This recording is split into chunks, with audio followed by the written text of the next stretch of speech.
Hello नमस्कार। आप देख रहे हैं न्यूज इंडेक्स। बड़ी खबर के साथ जुड़ रहे हैं। सबसे पहले आप लोगों को बता दें कि राजस्थान के जितने भी संविदा कर्मचारी हैं, आप राजस्थान सरकार के किसी भी सरकारी विभाग में अगर काम कर रहे हैं तो आपके लिए बहुत बड़ी खबर के साथ साथ बहुत अच्छी खबर है। सबसे पहले आप लोगों को बता दें कि आप लोगों के हितों में गहलोत सरकार, जो पहले पूर्व की सरकार थी, कांग्रेस की सरकार, उन्होंने आप लोगों के तमाम फाइलों को अग्रसर करते हुए, और जब आचार संहिता लगा था उसी वक्त आप लोगों के फाइल जो है राज्यपाल भवन में पेंडिंग के लिए चले गए थे, डिटर्मिनेशन प्रक्रिया के लिए गए हुए थे, ताकि वहां से फाइल निकल करके कार्मिक विभाग को जाती, कार्मिक विभाग से कोषागार पदाधिकारी उसको टेक ओवर लेते। इसके बाद जो है जो भी कैबिनेट सचिव होते हैं उनके पास जाता, उसके बाद कैबिनेट में प्रस्तावित होता और कैबिनेट में मुहर लग करके पूरे राज्य में जो है, पूरे राजस्थान में इसको लागू एक कानून के जैसे हो जाता। तो आप लोगों की जो प्रमुख मांग है कि आप लोगों को उचित वेतन के तौर पर सरकार कम से कम 30,000 रुपए दे, एनपीएस यानी कि न्यू पेंशन स्कीम से भी सरकार आप लोगों को जोड़ने का काम करे,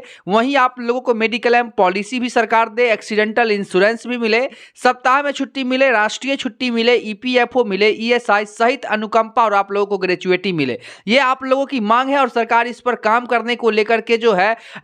अभी भी राज्यपाल भवन में ही आप लोग की फाइल है और बताया जा रहा है कि राज्यपाल भवन में जो है डिटर्मिनेशन प्रक्रिया में वो चल रही है। जब वहां से वो निकलेगी तो कार्मिक विभाग को सौंपी जाएगी, ताकि वो सैलरी स्ट्रक्चर को देख पाएंगे। और वो जहां तक नियमितीकरण की बात है तो उसको लेकर के भी जो है अभी जो वर्तमान में सीएम भजन लाल है उन्होंने साफ तौर पे कह दिया है, और जो रिटायरमेंट के बाद भी अपने पद पर बने हुए थे वैसे कर्मचारियों को सरकार इसीलिए निकाल दी है ताकि जो नए कर्मचारी हैं, जो संविदा कर्मचारी हैं, जिनका अनुभव अच्छा है, जो बहुत दिनों से अपने पद पर काम कर रहे हैं, सरकार उसको जो है उनके समकक्ष पदों पर जो है उनका समायोजन कर सके, जो सरकारी कर्मचारियों के विभाग में आते हैं। और आप लोग को बताना चाहेंगे कि जो सुप्रीम कोर्ट है उन्होंने भी आप लोगों के हितों में, मतलब जितने भी देश के कर्मचारी हैं उन सभी को सरकार ने एक न्यूनतम मजदूरी और एक हायर जो मजदूरी है उसको सरकार ने तय किया है, जिसको लेकर के जो है सुप्रीम कोर्ट अब इसको सभी राज्यों में लागू करने का आदेश भी दे दिया है। साथ ही आप लोगों को ग्रेचुइटी मिले, इसको लेकर के भी अंडर सेक्शन एक गाइडलाइन बना दी गई है, जिसको लेकर के हम लोग को भी खबर आती है और हम लोग को बताया जाता है कि आप ज़्यादा से ज़्यादा लोगों को जागरूक कीजिए,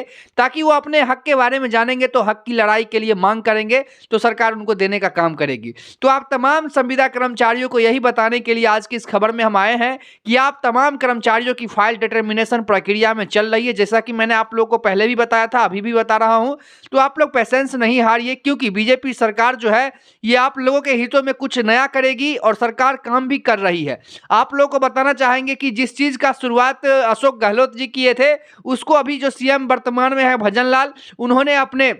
प्रधानमंत्री नरेंद्र मोदी के नेतृत्व में वो करने जा रहे हैं आप लोगों के हितों में एक बड़ा ऐलान, जो कि आप लोगों के हितों के लिए है। आप लोगों को नियमितीकरण के साथ साथ आप लोगों के मानदेय अच्छे तरीके से हो जाए, मानदेय में डीए का भी लाभ सरकार देने को लेकर के बात कर रही है, ताकि आप लोगों को हर साल जो है धरना प्रदर्शन नहीं करना पड़े और आप लोगों के हक की जो है वो आप लोगों को हर साल जो बाजार दर के हिसाब से जो भी महंगाई होगी उसके हिसाब से इंक्रीमेंट आप लोग के सैलरी में हर साल होते रहेगी, जिसको लेकर के भजन लाल जो है ये अपने स्तर से काम कर रहे हैं। और जल्द से जल्द उन्होंने आश्वासन दिया है कि उस फाइल जो फाइल अभी राजभवन में पेंडिंग है वो इसीलिए हो गई थी क्योंकि जो आचार संहिता लग गई उसके बाद सरकार भी व्यस्त हो गई और आम कामों में सरकार लग गई, उनके कर्मचारी भी आम जो चुनाव के प्रचार प्रसार में लग गए, जिसको लेकर के कार्य जो है स्थगित हो गई। अब लेकिन फिर से कार्य प्रगति पर चल रही है और जैसे जैसे हम लोगों को खबर आती है आप लोगों तक खबर पहुंचाने का पूरा प्रयास करते हैं। तो लगातार हमारे साथ बने रहे तमाम खबरों के साथ, फिर मिलते हैं एक नई खबर में। तब तक के लिए देखते रहिए न्यूज इंडेक्स।